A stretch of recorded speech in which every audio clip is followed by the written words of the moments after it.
Yo everyone, welcome back to the channel where today we'll be talking about Boruto Naruto Next Generations episode 130. Of course, if you're new to the channel, be sure to rate, comment, and subscribe. Help me on my journey to 1,000 subscribers. I'd really appreciate it. Leave a comment if you enjoy anything I have to say, but without further ado, let's get right into it. So we continue this week in the Boyhood arc with the quote-unquote, I'd say, the second definitive entry in this new arc that was suggested by Masashi Kishimoto, the creator of Naruto himself. Now, honestly guys, getting into this episode, comparing it to last week, it wasn't as good or as solid an entry for me personally compared to last week's episode, which was like a bunch of nostalgia for me. I mean, this episode was still a bunch of nostalgia, but you have to admit that scene and the interactions between Boruto and Naruto at the end of last week's episode was definitely a major sell for that one. This week we kind of dialed things down a bit, but it's still interesting and entertaining to watch, as this week we see Boruto meet the Konoha 11. We see him interacting with characters like Nejji, Lee. Tenten wasn't there at all when I think about it. Yeah, but yeah, Shikamaru, Kiba, Shino. Who else am I missing? I mentioned Lee, yeah, Nejji, Hinata, yeah, for the most part, yeah, those interacted with most of the Konoha 11, not all, but yeah. The whole idea of this episode was just to follow up on the whole peeping that Naruto and Jiraiya was doing in the last week's episode. Apparently Tsunade has some client that's actually coming to the leaf to use the hot springs that Jiraiya and Naruto were peeping at, and she just wants to clean it up and just make sure that everything is right with that. So for the most part, it was kind of a more like an extreme slice of life episode for what it's worth.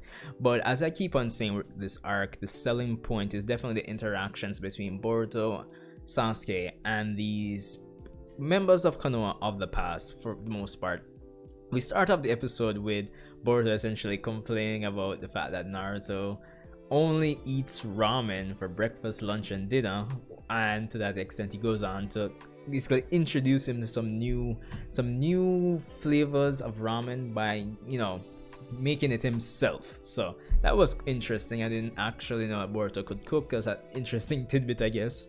But also made this episode interesting, and it kind of has me wondering how this arc is going to end, and potentially, and it leads me to ask if the arc will potentially tie into the manga and solidify the arc itself as being quote-unquote canon. Because we had some interesting we had some interesting connections this episode. One, apart from Boruto introducing the new flavor of the the ramen to Naruto, we had them bump up into who would later create the Thunder Train and some of the technological developments in Konoha, the Kaminariman, yeah. Denki's father, yeah, we bump up into him, and Boruto mentioned something about the Thunder Train, and of course Kaminariman,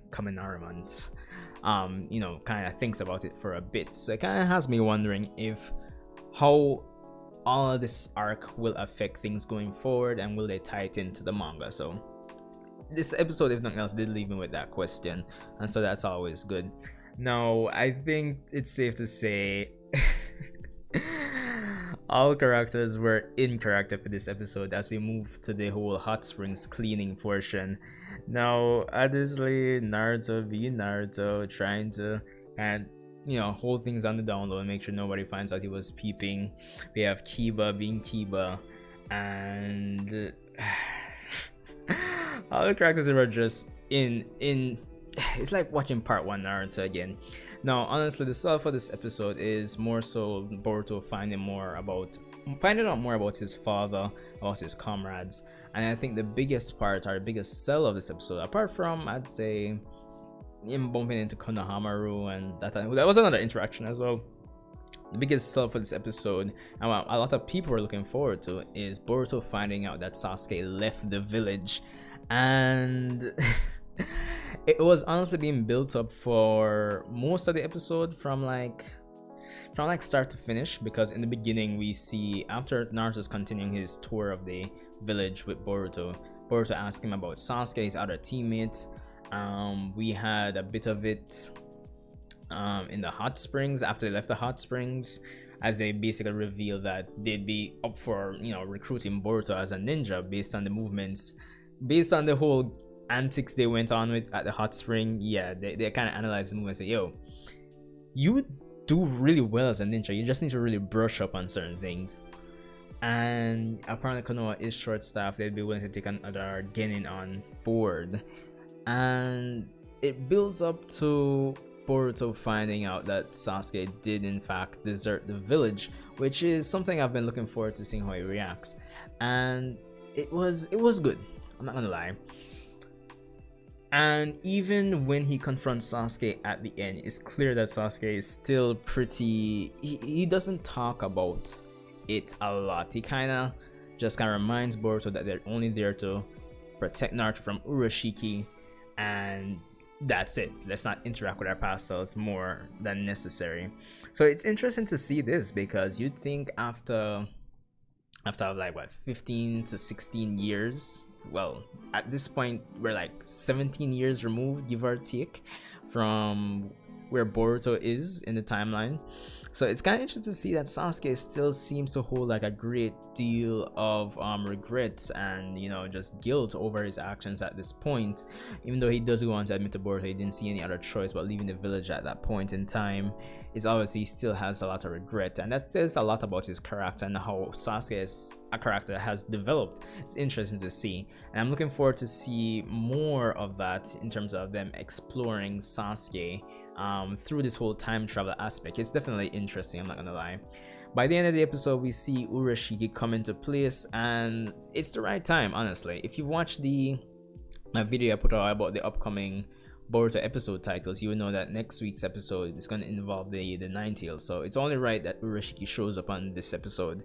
And even more so considering this episode was a bit more laid back, as I said, not as solid an entry as 129.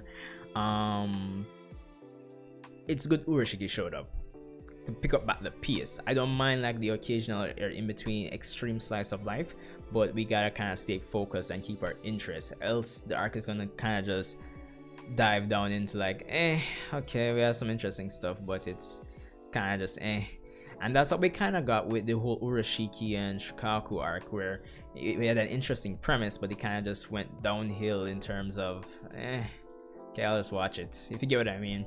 So I'm glad that they picked things up. I'm looking forward to the dynamic between Sasuke, Boruto, and Jiraiya as they go ahead to try and rescue Naruto next week, and Boruto's reaction to the Nine-Tails chakra cloak, and probably realizing why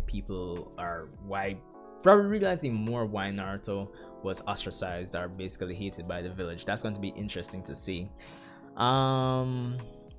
So yeah, that's our episode for the most part. As I said, not as solid an entry. Definitely still enjoyed the character interactions and Boruto seeing his mom and his mom not being as shy around him.